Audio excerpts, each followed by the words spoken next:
Welcome to Beyond the Dress, a space where all women feel represented. We're all about transforming your wardrobe into something that makes you feel amazing. I am Memuna Anka, and today we are talking about finding the balance between comfort, confidence, and style.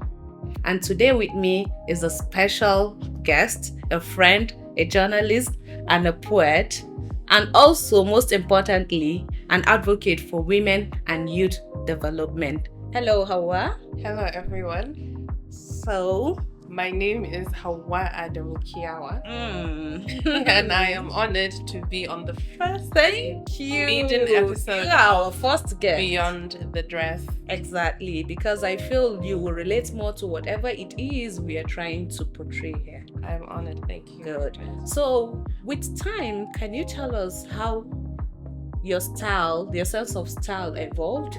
I would say it took a lot of years because as you're growing up, you wouldn't really know what your style is. You would wear whatever it is that's out there or you see might be of fashion or with the times. I usually, at a point, my favorite color was red, and everything I used to wear was red, which was horrible and awful. And after that, I gravitated to dark colors, which is black. And because most of the time they say black colors are slimming and it will hide all of the lumps and bumps. Yeah. So I would wear black and mostly abayas. Oh. So wearing abayas, you would usually feel more secure. But then one thing I came to understand is when you're wearing abayas and loose-fitted clothes, I tend to gain. Yes, exactly. You tend to and you gain don't know. a lot of weight Yes. and you wouldn't know. Yeah. So fast forward to when I finished university and I came back home and I did my service and I started working. That was when I understood what I liked, my sense of fashion and understanding that I loved colors.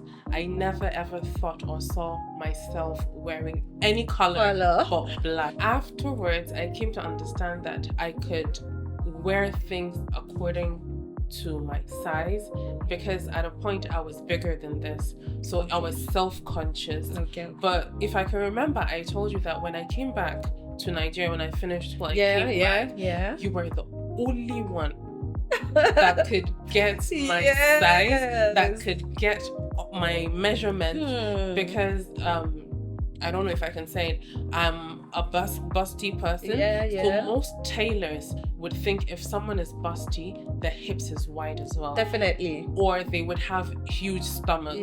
But I don't have that. I'm busty with no stomach and the no figurehead kind of lady. Yeah, you know. Exactly. But when I came back, you were the only one that knew how to get my shape. So that was how I understood and knew my style. So when I got my style, I started getting into color. So I would wear fitted clothing with the ankara, the atampa that we usually wear. And I knew and understood that, okay, yes, I'm actually and definitely an Ariwa girl. So, and I have to represent. Exactly. I have to represent and wear those prints as well. So that was how I figured out my style. I didn't necessarily look at what was in or what was in fashion. I just had to wear what I felt like was good on me. So I would say that I was my own stylist and my own fashion designer. I would see something, I would tailor it to my body, maybe translate it to the tailor, and then they will make it and it will look good on me and explore anything that I could. Interesting. So talking about confidence, how do you feel when you put on a cloth that you really like and the fit is just perfect? Well, I would talk about right now because I'm wearing the M woman. You know that? Definitely. Yeah, I'm wearing the M woman. And when your clothes fit and when it is true to who you are, you resonate with it and you feel confident in it. When you wear something that feels comfortable, comfortability is very important.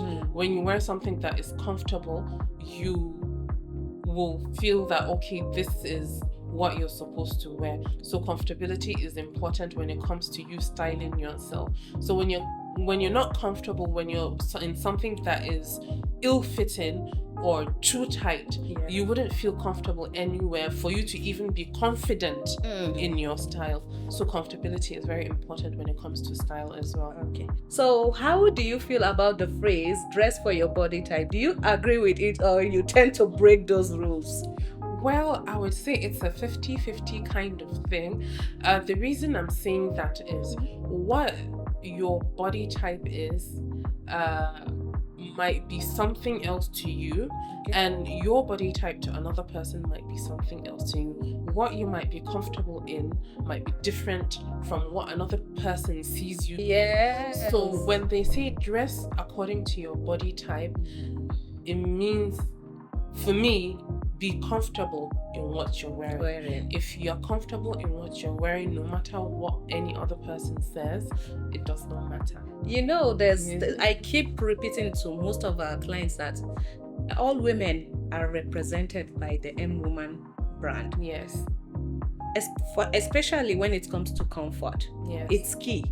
Yes. You know, comfort and elegance. Comfort and elegance, you know. Definitely, I agree with you. The elegance is very, very important. Very important. So most women kind of struggle, especially during their transitional state. You know, you took us through a journey about you always wearing abaya, and you got too comfortable that you added some weight and you never knew. Yeah. So most women are in that position right now. How do you think during that period the assistants, actually, I should put it, let me even say assist, because definitely they won't know what they need, and that is when we have to come in. So what do you advise those kind of women? Exactly, you just hit the nail on the head.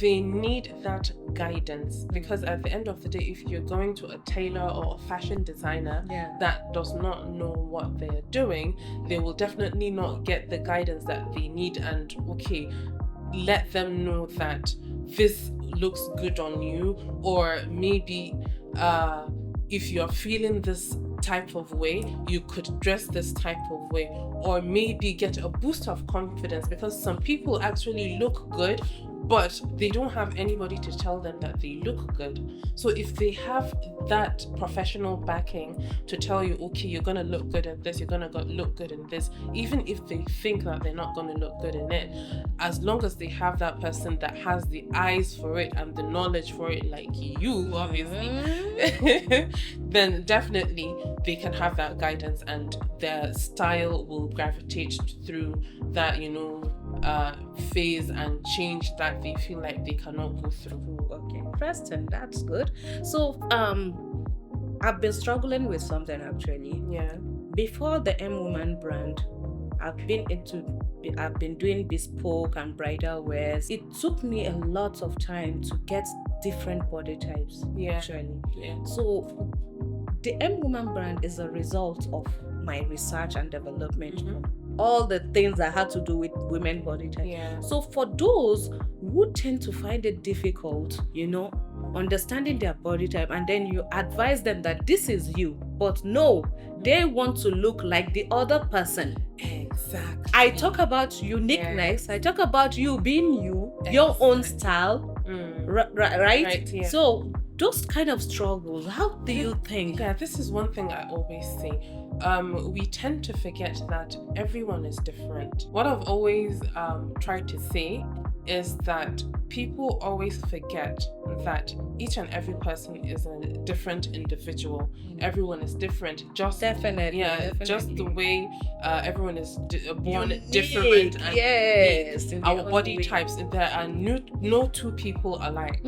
So when you say that you want to wear something that another person is wearing, and when you wear it, it doesn't look as good as it does on another person, don't blame anybody, because it's not tailored to your body type.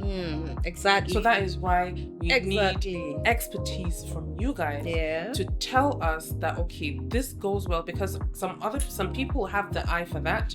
Like me, I know what goes for my body, what doesn't. Other people don't. So when you have professionals that can guide you in knowing what to wear, how to wear it, when to wear it, you would not have a problem on misconceiving the way your body type is, or thinking that your body type is similar to others. You would go to a tailor, he will look at you and he will see that, okay, maybe you're similar to another woman, and they will think your body type is the same. Meanwhile, the bumps and lumps are different. Definitely. Every woman is different. Yes. We do get that complaint a lot. Yeah. So actually, talking to Hauwa Adamu Kiyawa and a kind of style, I've noticed that you're a kind of person. Do you most of your outfits are kind of gowns, right? Yes. So is it that you don't like the skirt and blouse outfit, or what? Actually, yes, to be honest, because I came to feel like I don't feel that much comfortable in a skirt and a blouse, because it came to we used. But mind you, you're a journalist, right? And I know when it comes to dressing, you guys I will give that to you people, right? Yeah, exactly. So I usually wear gowns, and mostly actually fitted gowns. Yeah. But it takes me back to when we used to do blouse and wrapper. So I didn't like that. So a skirt and a blouse used to remind me. But when I came back, I actually started wearing a skirt and a blouse. But what I used to do was I used to do a high-waisted skirt. Oh, nice. So I would tuck the blouse in and do a high-waisted skirt, so it would look like a gown. So when I saw that, I actually like gowns more, so I stopped doing that and just gravitated towards just gowns. I think during that period, most people that came back, were kind of trending in that kind of outfit. Yeah. Because I can remember, not only you, I did that for Bahija, Rukaiya. Really? Yeah. I didn't even know. Maybe it was just a transitional. No, it is, and everybody loved that because being you're confident, and the comfort is on another level, actually. And maybe I guess because we didn't school in Nigeria, so we're not in Nigeria. Maybe we're not wearing a tampan, then Ankara. So we're usually wearing maybe trousers or abayas or skirts. So it's maybe a transitional, period where let's wear the skirt and the blouse and still feel that way, but then transitioning back into our society and culture. So it matters. That matters a lot. Okay, so and all of a sudden, from the peplum era of skirt and blouse, all of a sudden, like that phase was just like sharp. The speed was. I hated peplum. I don't want anyone to hear this, but I hated peplum because I feel like capacity. I don't have a huge belly, but when I wear a peplum, it makes it seem as if I have a huge belly. Yeah, that feeling, Yeah, exactly. So I never really liked peplum. Let me be frank with you. Yeah, that year it was, I think, the worst year of my life. Why? In the sense that as a designer, I was not doing what I wanted, but rather what my clients like designing or sewing. I got tired of designing peplums, and people wouldn't know that. No, we are after what the client wants, not what we really want. Because whatever it is, we are all after the money. If not, when I keep rejecting people's requests, what do you think will happen to the brand? Say that you are rejecting people. Or snubbing off people. Changed him, like the transitional phase of peplum to boo and all those straight free gowns. I was the happiest because I got tired for about 3, 4, 5 years back to back. Peplum. I remember there was even a time that they would do a gown with a peplum thingy. I was like, okay, what's the point? Why?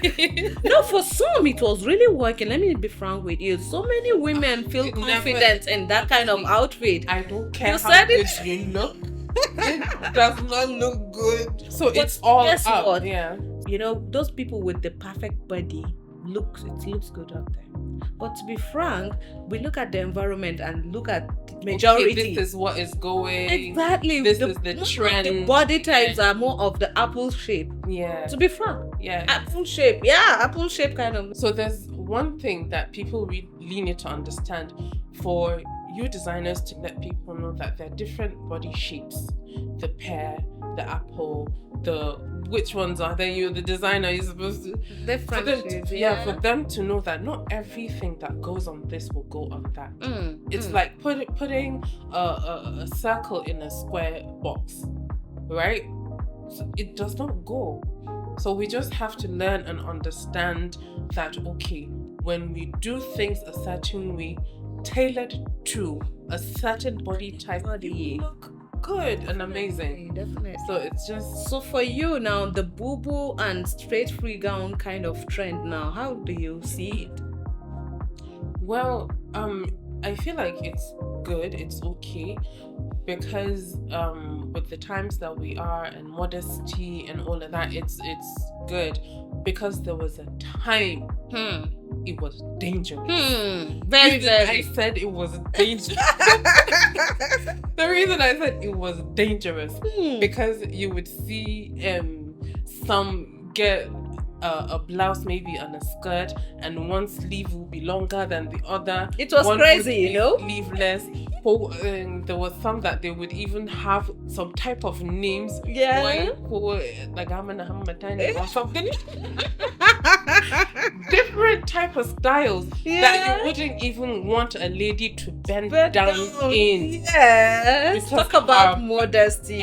Exactly. Yeah. So with the way the trend is going, and you know, the straight gowns, the boo-boos, is covering everything. The shape is not coming out, and it's covering most of the things. So it's really, really a good trend going on. You know, a client walked in. There was this particular day, a client walked in, and a young lady, and she was like, okay, I want something free, something nice and cute for my body type, and we were flowing, and then all of a sudden she said, but don't make me boo-boos, it's for our grandmothers and mothers, you know. Wow. I was like, okay, fine, you're talking about comfort, you're talking about confidence, you're talking about elegance and your body and type, modesty and your body type. Okay, take me through your fashion journey and style. She was like, no, I don't wear fitted.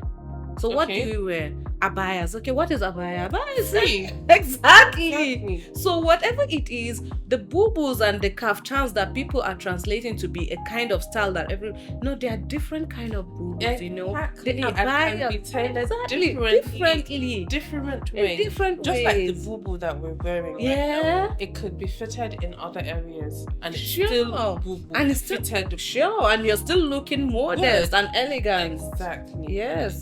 Interesting, Hauwa, interesting. So coming from a journalist, you know, I always look at your career and translate it to your kind of style. Yeah. You know?